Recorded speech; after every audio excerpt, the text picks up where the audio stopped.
ناظرین، ایران کی جانب سے نئے فیز کا اعلان کیا گیا ہے، اور یہ نیا فیز اس طرح سے بتایا جا رہا ہے کہ اس میں کرشنگ اور امپیکٹفل رسپانس جو ہے وہ دیا جائے گا اور ریپڈ رسپانس ہوگا۔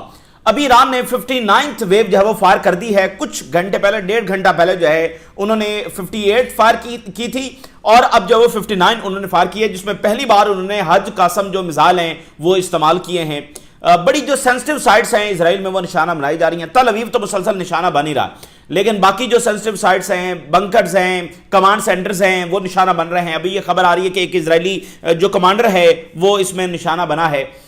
تو اکراس دی اسرائیل، ٹھیک ہے نا، اور ادھر انصار اللہ جو ہیں وہ اس بات کو یقینی بنا رہے ہیں کہ جو ایلات ہے وہ دوبارہ سے فعال جو ہے وہ نہ ہو سکے، اور جو میڈیٹرینین سی کی تمام بندرگاہیں ہیں اس پر ایران جو ہے وہ اٹیک کر رہا ہے۔ تو اس طرح سے یعنی اب انہوں نے مزید جو ہے وہ ایسکلیٹ کیا ہے۔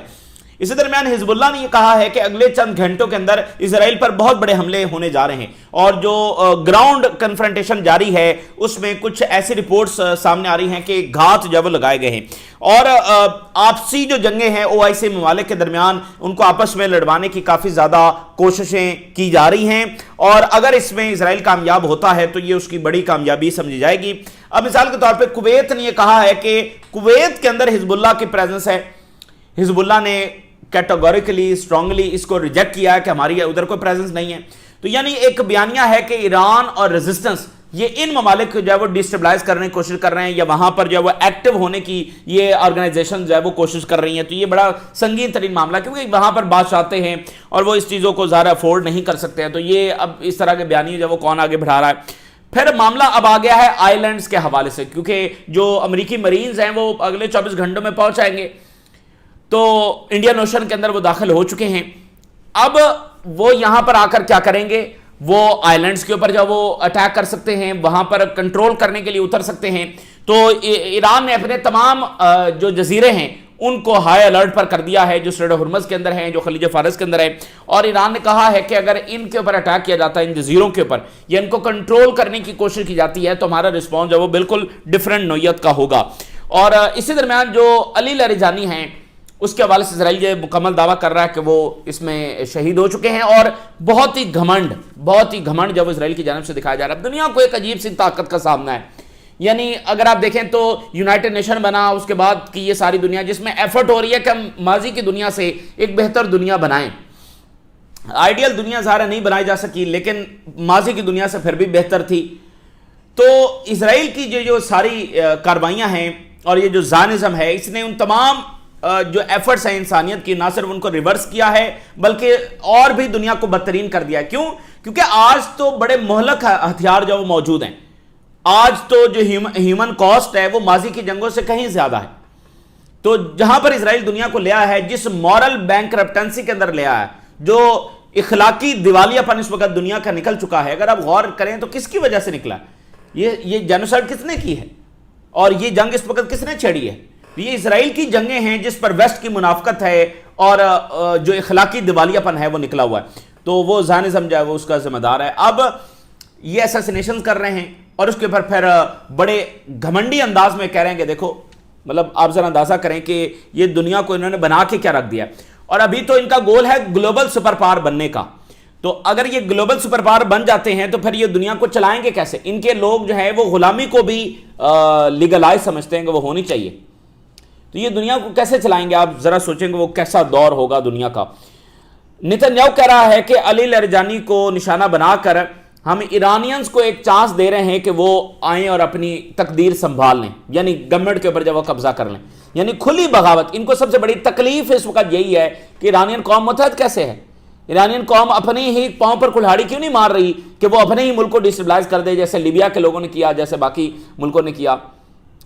تو یہ ایرانینز ابھی تک متحد کیسے ہیں؟ یہ بار بار، چونکہ یہ ان کے لیے سب سے آسان کام ہے، اندر سے لوگ نکل آئیں اور وہ خود دھڑ تختہ کر دیں، اس کے بعد وہ ملک پڑا اور وہ عوام پڑے اور وہ خوشحالی اور وہ آپ کا امن پڑا ہوا، جو لیبیا کی حالت ہے۔ تو یہ ان کا سب سے بہترین ان کا ٹول ہوتا ہے، اور سب سے ان کا فیوریٹ مشغلہ ہے، اور اس میں ان کی کاسٹ بڑی تھوڑی آتی ہے کہ اندر سے بس ہو جائے۔ تو ایران میں ایسا چونکہ نہیں ہو سکا، تو یہ بار بار لیڈرز کو مزید نشانہ بنا کر ایرانینز کو کہہ رہے ہیں کہ نکل آؤ اور یہ کر دو وہ کر دو۔